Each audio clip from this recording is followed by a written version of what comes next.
नमस्कार. माधव मंथन मध्ये आपलं स्वागत आहे. मी माधव घांगुर्डे. 1857 सालचं स्वातंत्र्य समर आपल्या सगळ्यांना माहिती आहे. पण या स्वातंत्र्य समराच्या जवळजवळ 1.5-2 वर्ष आधी आणखीन एक स्वातंत्र्य युद्ध झालेलं आहे. या स्वातंत्र्य युद्धाचं नाव आहे संथाल हुल. बंगाल प्रेसिडेन्सी किंवा कलकत्ता प्रेसिडेन्सी यातला जो संथाल परगणा म्हणून म्हटला जातो, म्हणजे आजचा झारखंड जिल्ह्यातला साहिबगंज भाग, साहिबगंज जिल्हा हाच तो भाग. त्या ठिकाणी दिनांक 30 जून 1855 रोजी मोठ्या प्रमाणावर संथाल लोक भोग नदी या ठिकाणी जमले. या सगळ्या मंडळींचं नेतृत्व करत होते सिद्धू मुर्मू आणि कानू मुर्मू हे 2 सख्खे भाऊ. आणि त्या ठिकाणी त्यांनी हा सगळा भाग, जो संथाल परगणा म्हणून ओळखला जातो, हा सगळा भाग त्यांनी स्वतंत्र झाल्याचं घोषित केलं. आम्ही कंपनीच्या राज्यापासून, कंपनीच्या अधिपत्यापासून आम्ही आता स्वतंत्र आहोत. आणि मग त्यांनी एक समांतर सरकार देखील आपल्या स्वतंत्र भूमीचं स्थापन केलं. आता सिद्धू आणि कानू मुर्मू बरोबर आणखीनही काही त्या संथाल जनजातीतले लोक होते. त्याच्यामध्ये चांद मुर्मू, भैरव मुर्मू आणि 2 भगिनी देखील होत्या, फुलो मुर्मू आणि जानो मुर्मू.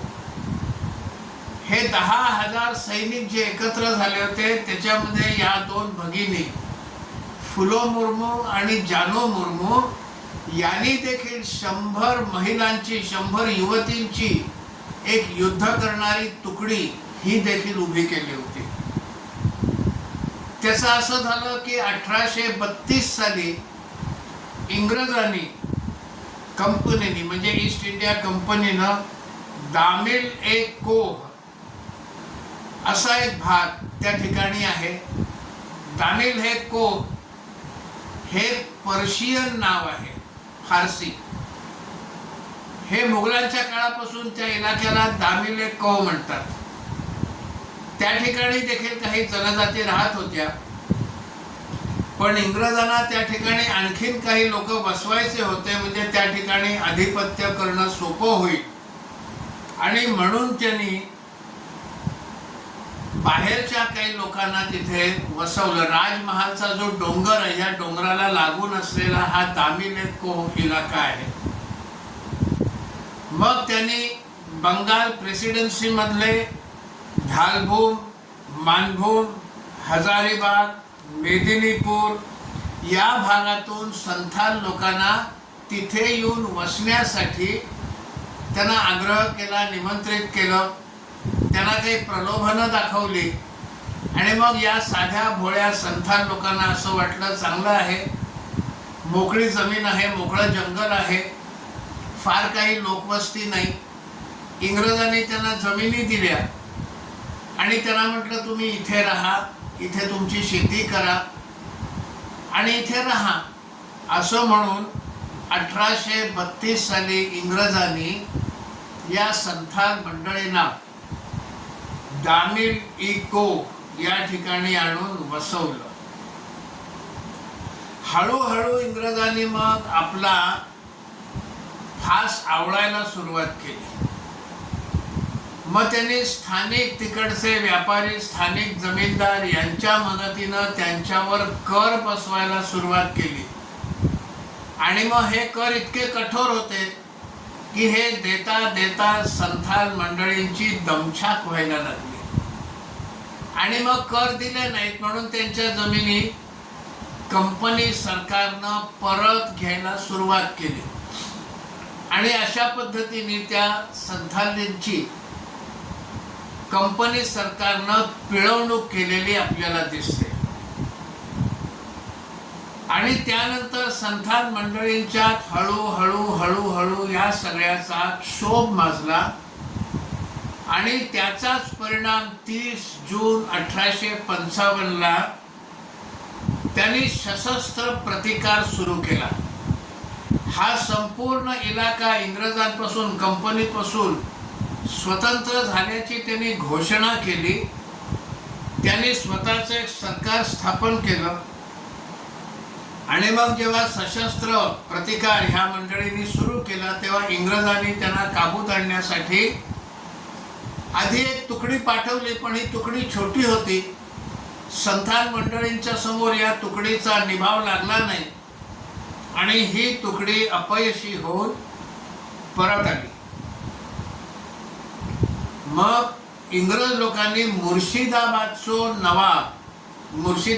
नवाब म्हणजे प्लासीच्या युद्धात ज्याला हरवलं तो बंगालचा नवाब सिराजुद्दौला याला हरवल्यानंतर इंग्रजांनी त्याचं कार्यक्षेत्र छोटं केलं आणि या सिराजुद्दौलाला बंगालचा नवाब न म्हणता मुर्शिदाबादचा नवाब एवढंच म्हटलं.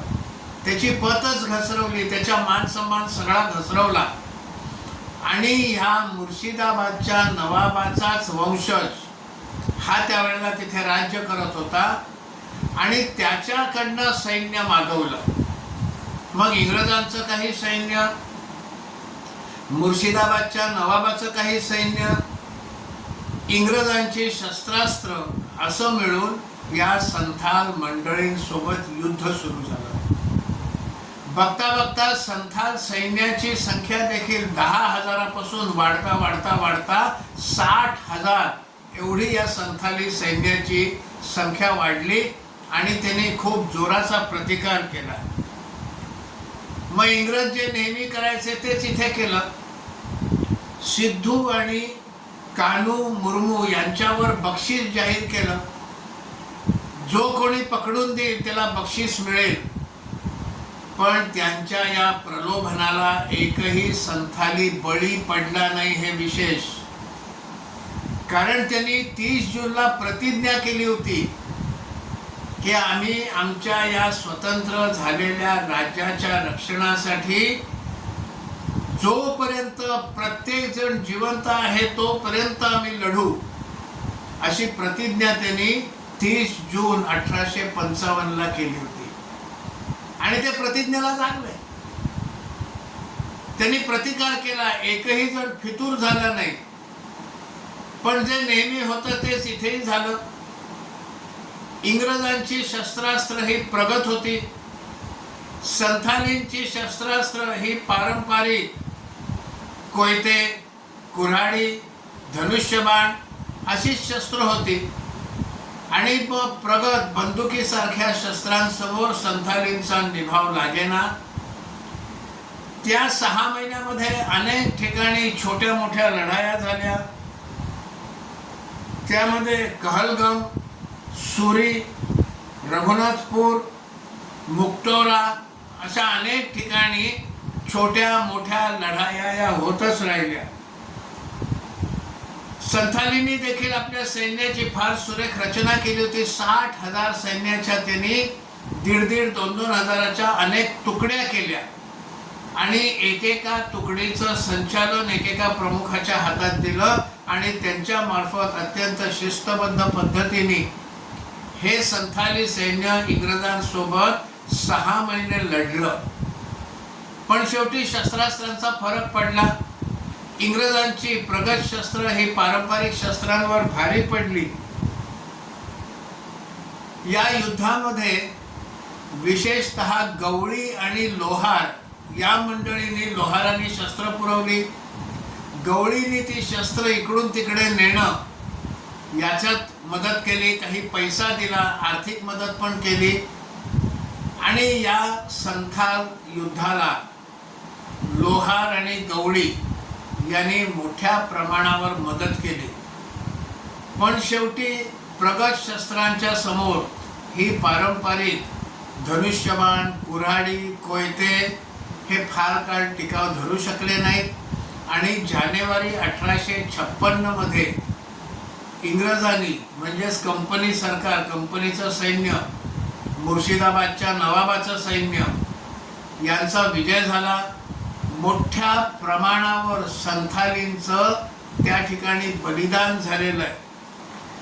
त्यानंतर स्वतंत्र भारतामध्ये जवळजवळ 2002 सालपर्यंत हे जे संथाली युद्ध झालं, संथाल हुल असं त्याला म्हणतात, हुल म्हणजे युद्ध, संथाल हुल, त्याची भारतीय स्वतंत्र भारतानं इतिहासात दखल घेतली नाही.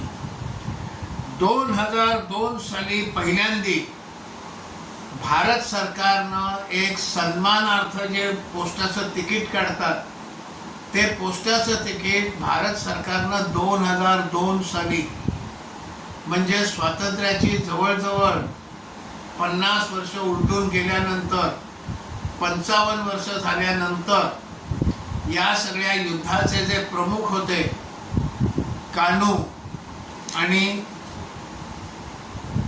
सिद्धू मुर्मू यांच्या नावाचं पोस्टाचं एक सन्मानार्थ तिकीट काढलं.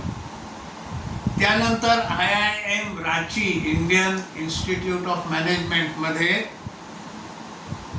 कान्हू आणि सिद्धू ब्लॉक असे 2 ब्लॉक हे त्या ठिकाणी त्या युनिव्हर्सिटीमध्ये तयार केले. हे 2024 साली झालं. कान्हू सिद्धू मेमोरियल पार्क हा देखील रांचीमध्ये उभा राहिला आणि दरवर्षी 30 जून 1855 साली जेव्हा ते युद्ध झालं, तो दिवस हा झारखंडमध्ये बलिदान दिवस असा मानला जातो.